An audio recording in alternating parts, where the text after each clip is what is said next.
My daughter and her husband were banging on my front door, their faces twisted with a rage I'd never seen. "What have you done with the money?" she screamed, her voice cracking. "Open the door. We know you're in there." Her husband, Mark, stood right behind her, his arms crossed, like some thug ready to collect a debt. They looked like strangers. Just an hour earlier, I was sitting at my kitchen table, heart pounding, quietly moving every last penny of my life savings into a new bank account. An account my daughter couldn't touch. They were furious, and yes, they had a right to be, but they had the story all wrong. They thought I'd betrayed them, the truth. I was finally protecting myself from their betrayal. Have you ever faced family drama like this? Tap like, subscribe, and turn on the bell. And don't forget to share your story in the comments. I'd love to hear from you. It's funny how the biggest mistakes often start with the best of intentions. For years, my daughter, Emily, was a joint owner of my bank account. It wasn't a quick decision, but at the time, it just felt practical. I'm a widow, and even though I'm perfectly capable, having a safety net felt comforting. Emily was my only child in the city, and she was always so helpful. After a minor health scare laid me up for a week, a few years back, she was the one who ran all my errands and paid my bills. I remember the conversation like it was yesterday. We were sitting at my kitchen table, the same one where I would later undo everything. I said, "You know, Em, I was thinking it would be so much easier if you could just access my account directly. If I ever get sick again, instead of me writing you checks or handing you cash all the time."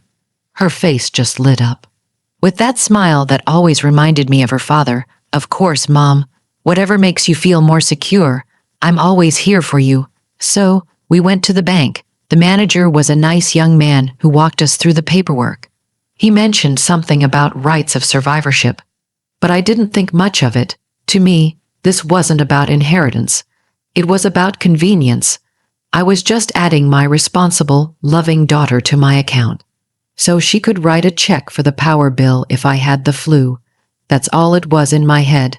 I had a will, a crystal clear document stating my entire estate would be split equally between Emily and my son, who lives out of state. I never imagined that one little bank form could threaten to tear up my final wishes.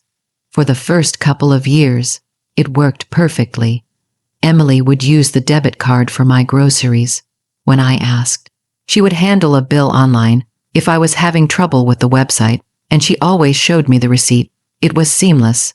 It just proved I'd done the right thing. I trusted her completely. And this joint account felt like a symbol of that trust. I'd even bragged to my friends about how wonderful my daughter was. I was so proud. I never once thought I was handing over not just access, but legal ownership of my life savings. I didn't realize that, in the eyes of the law, every dollar I had was now just as much hers as it was mine. The change was slow. So slow, you could barely see it happening. It started about a year after Emily married Mark. I liked him at first. He was charming and seemed to adore her, but he also had expensive taste that didn't quite line up with his mid-level marketing job. The car was a little too nice, the watch a little too flashy, and he was always talking about their next big trip. I just figured he was ambitious. After they got married, the dynamic around my money started to change. Subtle things at first. We'd be out for dinner, and I'd offer to pay. Mark would laugh, "Well, it all comes from the same pot eventually, right?" I'd give a weak smile, but a little knot tightened in my stomach. It was a joke, but it wasn't funny. Then came the small, weird transactions. $30 for a lunch I didn't eat, $50 for some streaming service I'd never heard of. When I asked Emily, she always had a quick answer. "Oh, Mom, that must have been me. I grabbed lunch with a friend and used your card by mistake. I'll get you back." Or, "That's a free trial Mark signed up for. He must have typed in the wrong card. Don't worry, he'll cancel it." The money never came back, but the amounts were small enough that it felt petty to keep bringing it up. I told myself I was being paranoid. This was my Emily. She wouldn't take from me, but the feeling grew. Her calls to check-in started to include more questions about my finances. Did my pension come in? Did I get my investment statement? It felt less like concern, and more like she was keeping tabs. Mark started chiming in more, too. If I mentioned a home repair, he'd say, "We should get a quote for that. Use the good account to pay for it. Make sure you get the best. The good account." That's what he called my savings. The real turning point came when they started talking about buying a new house, something way bigger, in a fancy neighborhood. I asked how they could possibly afford it. Emily said, "Oh, we're being smart about it. We have a lot of assets we can leverage." I knew they didn't have much in savings. I just looked at her, confused, and she just smiled. A cold dread started creeping in. What assets was she talking about? The only asset she had access to was my bank account. The thought was so ugly, I just pushed it away. I had to be wrong. The day it all fell apart was a Tuesday. Emily had dropped by with some mail. She was on the phone with Mark, pacing in the living room, while I was in the kitchen. She was talking in a low, hushed voice, and I wasn't trying to eavesdrop, but the house was quiet. Then I heard a few words that just froze me. "He won't even look at the application without proof of significant liquid funds," she said, her voice tight. There was a pause. "I know, but it's sitting right there. It's a joint account, Mark. It's our money just as much as it is hers. The bank manager said so." My breath caught. I just stood there, clutching a utility bill. Our money. She was talking about my savings. The money my late husband and I had scraped together for over 40 years. I leaned closer to the doorway, my heart pounding. And her next words just broke me. "Look," she sighed, her voice dropping to a whisper. "She's not going to live forever, and her will splits everything with my brother anyway. This way, we get what we deserve now. Once we secure the loan with it, we can figure out how to pay it back before she ever notices." Before I ever noticed. They were planning to use my entire life savings as collateral for their house. They were talking about my death, like it was just a financial roadblock, and my will as something to get around. The casual cruelty of it, the sheer calculation, it felt like a punch to the gut. This wasn't a mistake. This wasn't carelessness. This was a deliberate plan. They saw my life's work as their personal piggy bank, ready to be cracked open. In that instant, the daughter I knew vanished, and a greedy stranger was wearing her face. For a whole day, I was just numb with grief. It was a physical ache in my chest. I cried for my daughter, for the trust that was gone. I felt like such a fool, a naive old woman, played by her own kid. But as the tears dried, something else started to grow, a cold, hard anger. They were not going to steal my future. They were not going to destroy the legacy I meant to leave for both my children. I didn't confront her. What was the point? She and Mark would just lie, gaslight me, and try to make me feel crazy. Then they'd probably just move faster, afraid they'd been found out. No, I had to be smarter than that. I spent the next 2 days on my computer, searching risks of joint bank accounts. What I found made my blood run cold. I learned that because her name was on the account, what they were planning was perfectly legal. She could walk into the bank and take every penny, and I couldn't do a thing about it. I learned that if they ever got divorced or had debt, creditors could come after my money. My life savings were completely exposed. Worst of all, I read story after story confirming that a joint account with rights of survivorship, that phrase the bank manager had used, bypasses a will completely. When I die, the money would automatically belong to Emily. My son would get nothing from that account. They call it unintentional disinheritance. Only in my case, it was very intentional. They were counting on it. That was it. I made an appointment at a different bank across town. I sat down with a financial advisor, a kind woman, and just laid out the whole ugly story. She wasn't surprised. She said she saw it all the time. She calmly explained my options. She told me to open a new account, solely in my name. She told me about setting up a revocable trust, which would act like a fortress for my assets, ensuring my wishes were followed.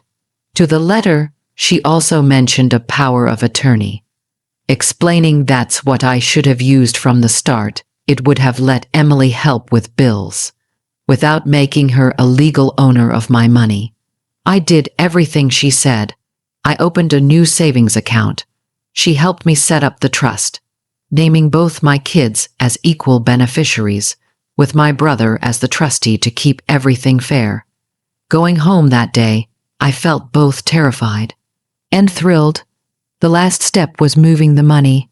I sat at my kitchen table, opened my laptop, and logged into that old joint account. My hands were shaking. I saw the balance, the sum total of my life's work. I took a deep breath and started the transfer. Click, it was done. The old account now held $0. A wave of relief so strong hit me, it almost made my knees buckle. I was safe. My money was safe. My son's inheritance was safe. I had taken my power back. I just had no idea. It would only take them a few hours to notice. Before I tell you what happened when they showed up, when their whole plan came crashing down, I want to ask a quick favor. If this story is hitting home, or if you think these conversations are important, please take a second to hit the like button and subscribe. It really helps get these stories out to more people. And I'm curious, have you ever had to have a tough conversation about money with family? Let me know in the comments. Okay, now let me tell you what happened next. The silence in my house lasted about 3 hours, the calm before the storm. Then my phone started ringing off the hook. It was Emily. Her picture flashed on the screen again, and again, and again. Then the text started, a storm of question marks. Mom, call me now. What happened to the account? Did we get hacked? Answer me. I ignored everyone. I knew this had to be face to face. An hour later, a car screeched into my driveway. The banging on my door was aggressive, not my daughter visiting, but someone demanding I open up. I took a deep breath and opened the door. The sight of them told me I'd made the right choice. Emily's face was splotchy and red, her eyes wild with panic. Mark stood beside her, jaw clenched, radiating pure anger. What did you do? She shrieked. The money is gone. All of it. The account is empty. I kept my voice perfectly level. Hello, Emily. Hello, Mark. You need to lower your voice. You're making a scene. A scene? Mark scoffed, stepping closer. We just had our mortgage pre-approval denied because our liquid assets suddenly vanished. You've ruined everything. The sheer entitlement in his voice was breathtaking. Our assets, our plans. He said it so easily that for a second I almost felt a pang of guilt, but then I remembered their hushed phone call, the cold way they talked about my life, and my spine turned to steel. Let me be crystal clear, I said, my voice steady. You are mistaken. Your assets didn't vanish because that money was never yours. It was my money. Emily looked like I'd slapped her, but it was a joint account. My name is on it, the bank said. It's ours too. Yes, your name was on it, I said. And that was my mistake. A mistake I made out of love, which I now see was incredibly naive. I added you to help me pay a bill, Emily, not so you and your husband could use my life savings to buy a house you can't afford. The color drained from her face. Mark's eyes narrowed. They knew I'd heard. I overheard you on the phone. I continued, leaving no room for argument. I heard the whole plan. Use my money, get around my will, take what you think you're owed. You talked about me like I was just an obstacle. Emily started to cry. But these were tears of pure frustration, not regret. We were going to pay it back. You don't get it. We need this. What I get? I said, looking from her to Mark. is that my will, which divides my assets equally between you and your brother, would have been worthless for that account. It would have all gone to you, and you knew it. You were counting on it. The ugly truth just hung there in the air between us. So I fixed my mistake. I said finally, my savings are in a new account in my name only. I've also set up a legal trust. When I'm gone, my assets will be managed by a neutral party and split exactly as I've always wanted, equally between my two children. My finances are secure. There will be no leveraging of my assets. Mark just stared at me, his charming mask completely gone. You can't do that, he hissed, and I almost laughed. I can, I said, my voice calm with the absolute certainty of being right. And I already have. This is my house and my money. This conversation is over. I suggest you both go home and learn to live within your means. I closed the door on their stunned, furious faces, turned the lock. Leaning against it, my body trembled, not with fear, but with the adrenaline of a battle I had finally won. The weeks that followed were painfully quiet. Emily didn't call. I got one long, rambling email full of accusations, claiming I had broken her trust. I didn't write back. What was there to say? Our relationship is broken, maybe forever, and that fills me with a deep sadness, but not regret. In the quiet, I found a peace I didn't even know I was missing. I'm in control of my own life. I learned a brutal lesson.